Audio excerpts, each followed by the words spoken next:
Hey, it's Niculo, aka Nick, you blow the game cat.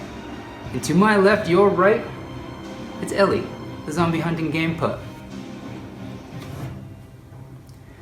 You're about to watch VR Takeover, and I am about to go accidentally throw some grenades at myself because I thought I had proximity mines equipped. Now cue that awesome theme music.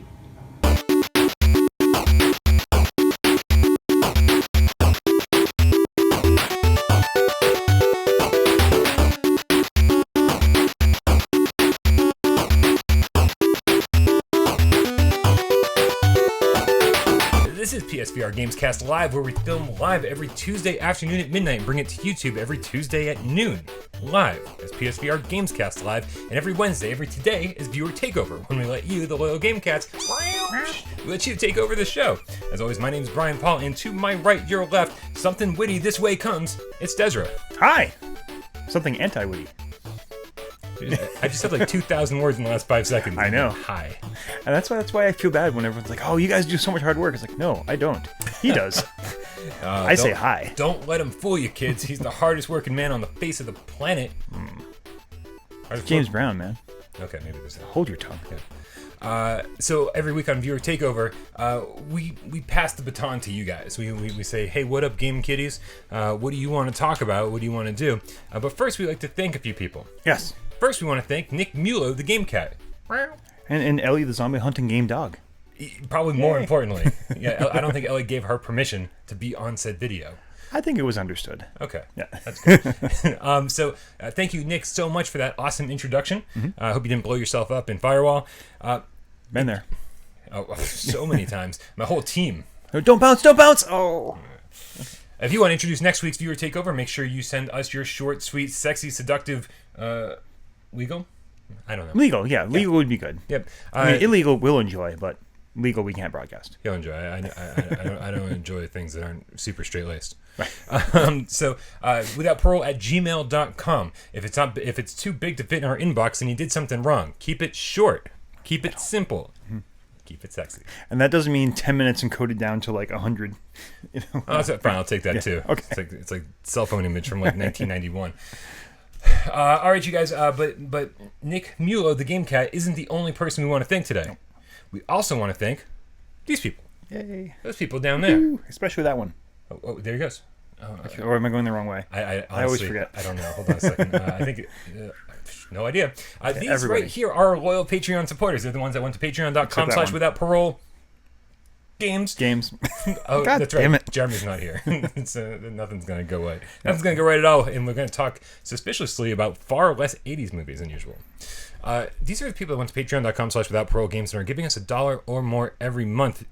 Des, what are these people getting besides their name on this very sexy list down here? A feeling of accomplishment from helping a wonderful thing happen. They're also getting the audio of every episode during the week. Yeah, that's still happening, I promise. Still happening, okay. I'm really bad at this right now. In theory. Yeah. But more importantly, they're getting the Litter Box, which is a special members-only conversation where, Brian, myself, or some of the other hosts will sit down and, talk about either themselves, what's going on in their lives, or more likely lately, kind of maybe gaming in general or other stuff that's happening in the news. It's absolutely. Yeah. Somebody called it a backstage pass and to Without Parole games, and I really like that. Yeah, without the tetanus. Nice. And then finally, before we move on to the questions themselves, we want to thank a few more people. These are the people who followed Beauty in the Decay's lead, aka Matt the Game Cat. If you didn't know, if this is your first time watching Viewer Takeover, your first time on Without Parole, Game Cats, they're the fluffies of the fluffy. They're changing their names. They're changing their names. The Game Cats are the loyal viewers of this channel. It's a long story. We'll tell you someday how it all came around. Well, Game Cast, Game Cats. It's not. It was a slip of the tongue. Right. It was accidental. It happened. You guys loved it, so we kept it. So if you want to be super ultra mega cool, Ooh, then you can also change your name cool to something the Game Cat or something Game Cat adjacent. Somebody asked in the comments, how do you change your name? And I was like, I don't know. My name is just PSVR Without Parole. Right. Yeah, I don't think you should change your name. Bad things will happen to the channel. Yeah, probably. Right, but so just go into your settings. It might be under your Google settings because Google and YouTube are all one now. So. Right. But figure it out and get back to us. Yeah, you'll have your Google dashboard. We'll be able to control your name across multiple social networks. Although Google Plus is no more, so I guess that doesn't really matter anymore. Oh, is it not? I believe so. I don't keep up with these They things. took it down a little while ago. So because of that, we want to thank the people who changed their name this week. We've got the first one is interesting because we asked people to clue us in. To just send us a comment saying #GameCat Right. so that we know you changed your name so we can give you a shout out every week. Except the first one, they changed their name to #TheNashingGameCat. Bing. Okay. That's pretty awesome. Yeah, that's fantastic. What does gnashing mean? Gnashing. GNASI. Yeah, like gnashing your teeth. Okay. All right, I didn't know if it was like some British thing. No, it's I have a lot yeah. of British viewers now. They're all throwing me for a loop every week. It's really cool. Like I don't know how it happened, but good on you. Do you think American accents are cool? Like I think British accents are cool. Nobody thinks American accents are cool. No, is that not a thing? No. Oh, okay. Well, we also have a Hobbit game cat. Bing. Woohoo. A Hobbit's been with us forever. Yes. His name. He finally took the plunge. His name A Hobbit or A Hobbit, whatever. Initially, I think he said he was drunk. Meant for it to be A Hobbit. And he spelled it wrong. Okay. Which is awesome. But and then he kept it. that's how branding happens. So Love it. congratulations. Love it. Thank you guys so much for your unending loyalty. We love you all. So let's get into Viewer Takeover, where we search the comments. Let's be fair. We search the comments for #Viewer Takeover. Yes. So if you want your comment read on Viewer Takeover, make sure you put #Viewer Takeover, all one word, in your comment, and then we'll search for it. We'll find it. We'll copy and paste it into a Word document. It changes all of our questions, all of our periods to question marks, and then we read them that way because we think it's funny. What? That's See what I did there? Question? Except you know what? I didn't save this document, so there's no Right, it question didn't marks. work. In fact, there's no question marks even where there's supposed to be question marks. So we're just going to all of your questions to statements today. All right, first up Works is Joshua Leby. Leby. You think Leby? From Viewer Takeover, he said, do you guys think we could reach 5 million unit sales by the end of Christmas? We have to be at 3.5 million units or more sold already, particularly with new Astrobot/Moss bundle. I think 5 million units will make the industry start respecting Sony more, and the developers hopefully get excited. So I'm a little confused where you got that number. I've actually only sold about a dozen wristbands. We're nowhere near 2.5 million. Yeah. So he's talking Or is that not what you're talking he's talking about? about PSVR headsets. Oh, that makes more sense then. Also, is the eBay listing still a thing? It is a thing. It is not a posted thing, but it is a thing. Okay. So Okay, that is coming. You want a wristband? All right, I will. As soon as you. we're done with the right. recording today, I will do that. Yeah, whatever. So Joshua Levy is wondering if we can make it to 5 million PSVR headsets sold by the end of Christmas. Something radical would have to happen. I mean, we're only at. Well, he's saying 3.5 million. Already? That's a pretty good estimate. The Okay. last number we heard was about 3 million. Right. But when you say already, that's after 2 years of sales with some pretty hefty push from Sony. But but the hope is, of course, and I mean this is wishful thinking, that sales will start becoming exponential. It won't be this like slow, steady growth. It'll start like because it's a lot of this is word of mouth. So the more people that have one will tell more people that about it and how great it is. And I think that I think that we are going to see some steady and faster growth. I think 5 million, it might be pushing it. yeah, I can't. I mean, you got to remember how many a million is, and to pull that off. I mean, you're looking at you want 1.5 million in 2 months. Man, that's a high bar to cross. It's also a new Patreon goal. Okay, well in that case, easy. No problem. Hey, maybe each PSVR headset can come with like just a free subscription to. Well, it's free anyway, so I guess it doesn't matter. Yeah, doesn't work at all. But so we do have some information about Black Friday sales, though. Yeah, these bundles might help put a dent in that number. I'm not sure if 1.5 million, but yeah, the one I think is going to be great. These are both from Target. The first one is the real deal. It's the bundle with the headset, the camera, 2 Move controllers, Creed Rise to Glory, and Super Hot VR. I mean, these are some of the best games, right? And those Move controllers, man, those went right back up in price as soon as VR became a thing. Right. So once upon a time you get them for $10 a pop. Now they're like $50 each. Yep. So it usually goes for $350. And actually, I got to be honest, I was surprised that it. that's still an amazing price. Yeah, because I think I paid $400 for my core. Yeah. Without the Move controllers, so I already had them. So I paid $400 just for the headset. Yeah. Not even the camera. And not even like 2 of the best games that are on the system right now. No games. Yeah. Yeah, I mean that was 2 years ago, but so normally it goes for $350. Apparently with these 2 games, everything you need except for the PS4 itself. And for Black Friday, it'll be $250. Wow. Which is like such a no-brainer at this point. That's crazy. If you're even remotely interested in PlayStation VR, you're probably going to buy this. Yeah, I mean, and again, just to make the point we made a couple times, even if you don't have a PlayStation in your house, if you're deciding if, like, I want to make the VR plunge, should I get a PC that can run PSVR, run VR, or should I get a PlayStation? Oh my God. Yeah. Like an off-the-shelf, PS4 and this deal, you're talking less than $500. Yeah. You could be into VR from zero. In fact, there's like Black Friday deals all over the place already for just PS4s. Yeah. So this is madness. Yeah. It's pretty insane. And just in case you already have the Move controllers and you already have, I don't know, in case you're not interested in awesome games. Well, I mean, actually, hey, all right. No, the other bundle actually does have awesome games with right. it. Just like totally different kinds of games.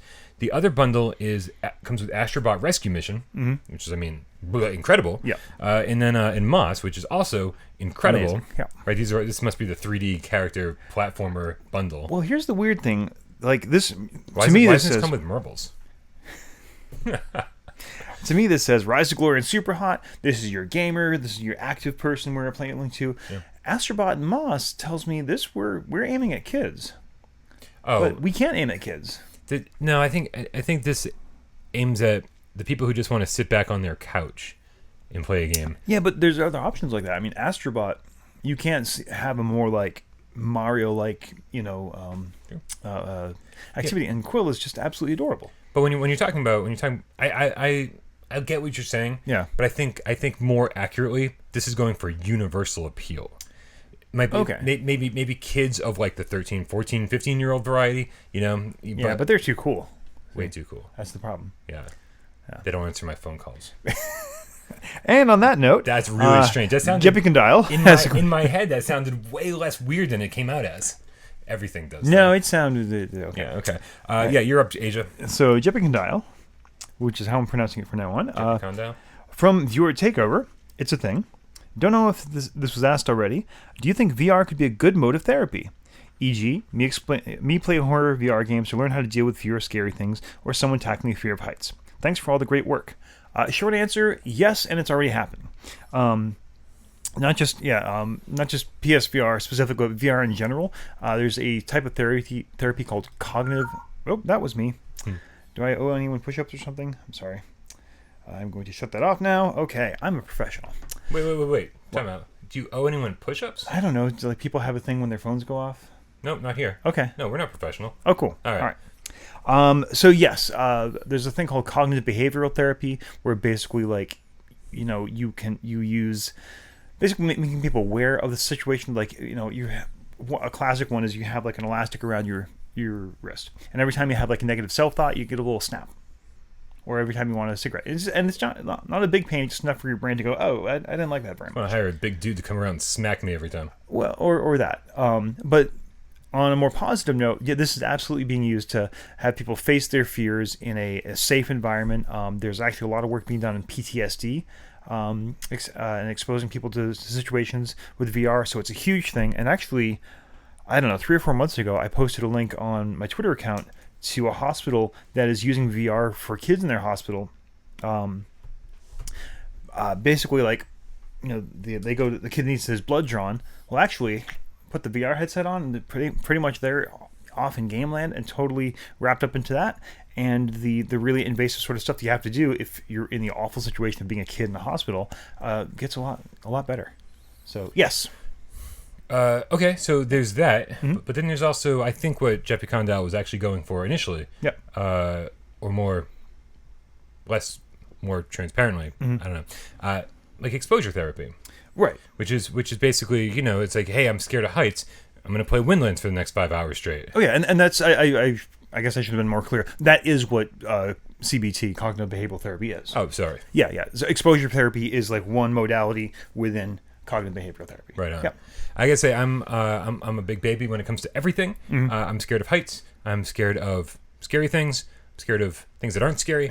But I think, honestly, I do feel like playing Windlands, playing To the Top, playing all these games where you are dealing with heights at all times. I don't like go to Windows and stuff anymore and go, whoa, Oh, really? Okay. You know, that's cool. But I haven't really tested this theory out. It's not like I've been like, I'm gonna go stand on top of a really tall ladder or try to like walk across a construction site. You know, like some tall beams or something. So that means, do you have access to the roof here? No. Oh. No. The last time that roof door was open, people jumped off of the roof. Oh, fun. Yeah. Okay. Never mind then. I live in the ghetto. So yeah, it's a thing, man, and we hear it from people all the time that like the VR is helping them with lots of issues. Yeah. And actually, Gamertag actually mentioned something during the PlayStation VR award show. He was talking about like being scared of like playing games and like socializing and multiplayer, like that kind of thing. You know, like a lot of times like people are scared to get online. Yeah. Right. And I don't know if you call that like a phobia or like a real fear, but or just being reasonable, because most people online are awful. That's definitely true. But then you go online. VR, we've talked about this over and over and over.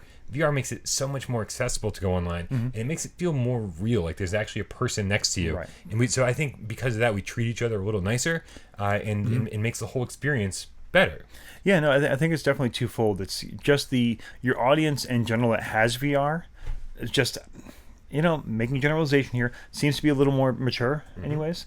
But on top of that, I think you're exactly right. The fact that you have that avatar, you see that, body language and all that, you get a lot more, this is a real person who I'm dealing with here. So, yeah. Go ahead. All right, so I guess I'm up. You are up. Next up is Pukistan from Viewer Takeover. He writes #Viewer Takeover. It's such a thing. He goes, I think you guys should comment on games that really need / should have sequels. I was thinking about how great I Expect You to Die was. I hear that was good. It was weird. And how the devs asked the community what kind of things they wanted in a sequel, yet we haven't heard anything. Beyond that, there's lots of Part 1 and Chapter 1 games, and even games that are still incomplete despite the promise of more, like Mortal Blitz. Yeah. So, I mean, I think we're kind of separating to two different issues here. One is developers making promises they can't back up. True. For a variety of reasons. Sometimes they have every intention of doing that. The game didn't sell as much as they want. They got bought out by a different parent company who doesn't want to do it. There are many, many different reasons for Part 2 not to come out. So some of it is their fault. Some of it, maybe not so much. So until we know the actual details, give them cut them a little slack. Well, I want to say we got to cut Shell Games a ton of slack. Yeah. Because I think what people forget, developers are so transparent about what they're doing, which is a new thing. Like we really have to remember that this, like even just like 5 years ago, this wasn't really a thing. No. So it's not a thing. So suddenly Shell Games is like, interacting with the people who are playing their game like very one-on-one. Oh yeah. And so and I think people start expecting too much too quick. Games take forever to make. I'm sure I Expect You to Die took 2 years minimum to make. Yeah. So you start looking at games like that and saying, hey, they asked us a few months ago what you want in a sequel. I mean, so that's cool. Like hopefully you gave them some feedback, and in about 18 months from now, expect a word about a sequel. Because in the meantime, another new thing that's only been coming up in the last 5 to 10 years is that when games come out, they're not done. Yeah. Like, it's like not only are you patching the game constantly and trying to make it better, like improve the experience for the overall health of the game, but on top of that, Shell Games was awesome, and they gave us the biggest piece of free DLC. They basically not doubled the size of the game, but that one extra level they gave us, that train level, is really complicated. It's the biggest level of the game. So they like really added a ton of stuff for free when they could have been working on a sequel. Right. I think they're a perfect example of like doing everything right. Yes, they asked us those questions, but that's like pre-planning. They're not even into storyboarding yet. They haven't even started writing code. Okay, this is just like, here's the basic ideas for what we might want a level to look like. Right. And so yeah, like Ryan said, that takes a while. But on the other hand, Shell Games is another perfect example of when they released a game, it was finished. Like that was my number one reaction from playing it the first time I sat down. I was like, oh, this is a game made by people who know how to make games and want something that want the audience to have something that works on day one. Yep. It was, yes, they've had minor patches and tweaks here and there to fix little issues, but the game you got was done. And so you know what? I'm totally willing to it is totally worth the wait for me to get a game that I can sit down and play and enjoy at 100% the day it comes out. So the first what games do you think really need sequels? Resident Evil 7. I mean, Yeah. obviously. Yeah, I mean, I'm definitely waiting on Moss, the second chapter. Yeah. You know, I think that's one of those who knows areas. You think so? You think that's a who knows thing? I don't know. Oh, I think especially since it's not an exclusive game anymore. Yeah. Since it went to the PSVR, and I think I've never seen a bad review about Moss. Yeah. So hopefully Polyarch is killing it in sales. But I don't think they're interested right now in like going in a different direction and saying, hey, what other new IP can we make? When everyone's clamoring for book 2, and the end of Moss greatly imply there will be a book 2. Right. Oh yeah. So I definitely think that is in the cards. What I don't think is in the cards is Soul Dimension episode 1, 2, 3, 4, or 5 because they gave us Soul Dimension episode 0 for like $5 or something. It's like, you know, a half an hour game. And I was like, this is cool. This is beautiful. This is one of the best looking games we have in VR. It was a very awesome sort of horror experience. And they're like, yeah, no, the rest are coming. Some point, maybe. Doubtful. I mean, it seems like we would have heard something at this point. It's been like a year, I think. Yeah. Something. Like even just be like, hey, it's coming. Just like, hey, don't remember us? It's coming. Nothing. Yeah. Now to I guess I'm going to reference back to my pick of the week, or my should we or shouldn't we this week. I want to say, I don't know if it's a direct sequel I'm looking for, but a Spark 2.0. Yeah. You know, just say, okay, here's what we learned. Here's how we can make it better, change some game styles and things like that. And we said now that, you know, as Josh said, we've got a larger market now. Maybe CCP can kind of take. Actually, no, because didn't they just get bought out or something? I don't know. I need to check that out. Anyways, just to say, all right, the audience is there now. Yeah. Let's try again. Well, CCP Games has gone on record by saying we think VR is the future. Yeah. But there's not enough money in it for us right now. Right. CCP is too big. Like they were, I think, expecting too much in terms of sales, and so they probably put too much money into their games and didn't see the return. And I think that was the last word we heard from their CEO. That's probably the only game I can think of right now where a sequel hasn't either been promised or announced that I really think needs one. Yeah. And but even that is less of a sequel and more of kind of like a reboot. Yeah. All right. Moving on, we got Joe Monahan, GameCat. Can I read this one? You want to read this one? Wasn't it my turn? Oh, yeah. Oh, so sorry. I can't count. Yeah. I'm trying. My internet won't work. I'm trying to get it fixed like and talk at the same time. So, yeah, go ahead. Well, Joe and I will have a chat. Perfect. GameCat. Joe Monahan, GameCat from Viewer Takeover. It's a thing. So here's a question. In what order do you think Sony needs to make improvements for VR? What should come first? New moves, wider field of view, wireless, built-in audio, lighter headset, haptics. I saw Vive went for wireless, but there are a number of complaints about it, mostly battery-related and steep cost. All right, so although what I would like more than anything out of those is wireless, I think you nailed it. Like the technology, the battery power, the throughput on the wireless connection. Those are all massive barriers.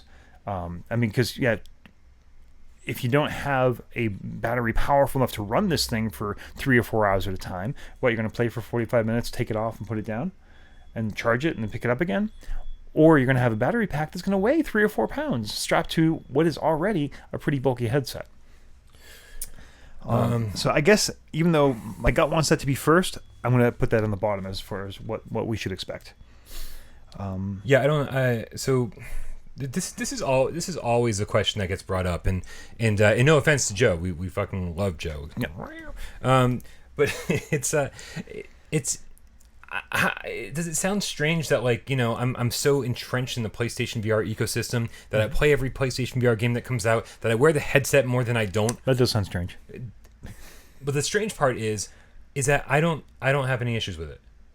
The strange part is that I'm totally cool. It's only been out for 2 years, right? Like we're trying to get people to buy this PSVR headset. Yeah. You know, we're not trying to get them to buy PSVR 2 or PlayStation 5. We're trying to get them to buy this headset and embrace this culture. And so, like, I'm cool with Generation 1 because it's already better than I expected it to be. Yeah.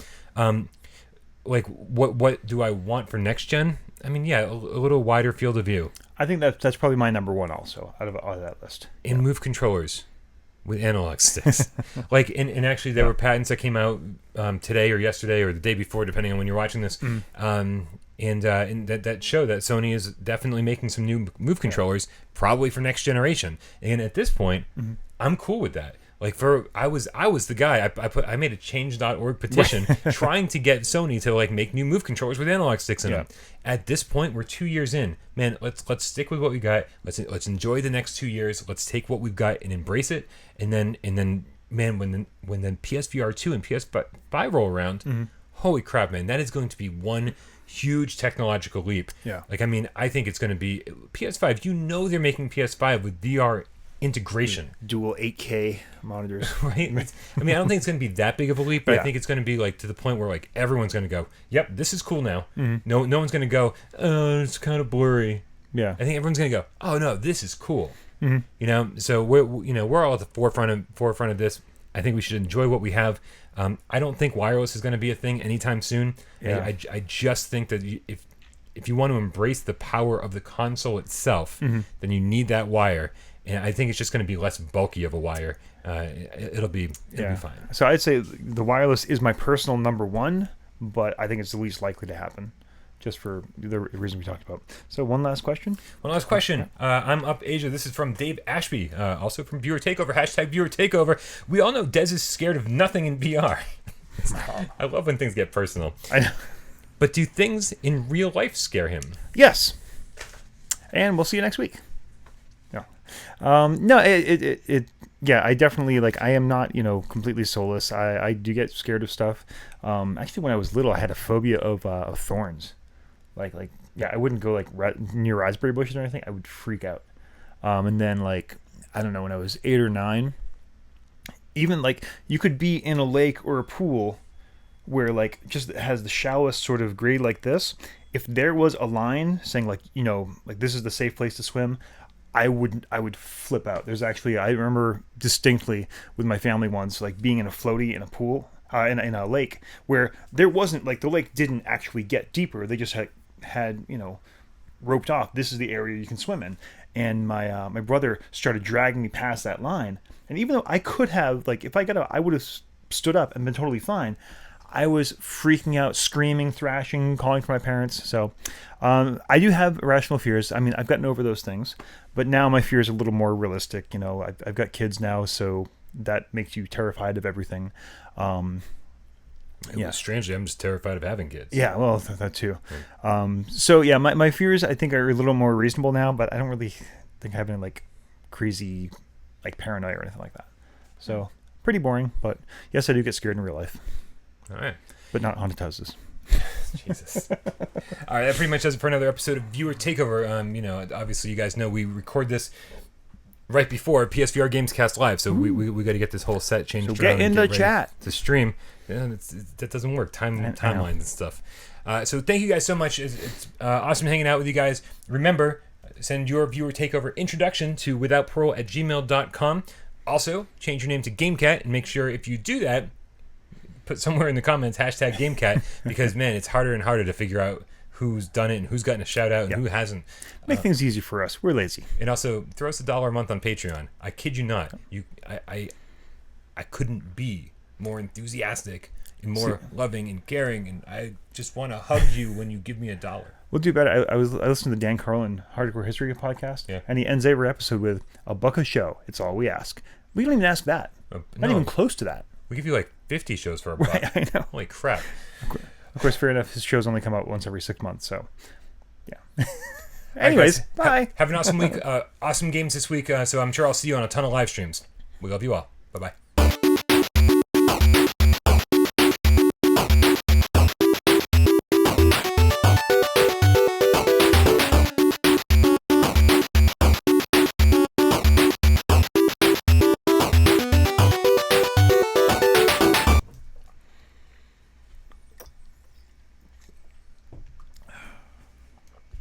That's going. Here we go. Ready? I am. All right.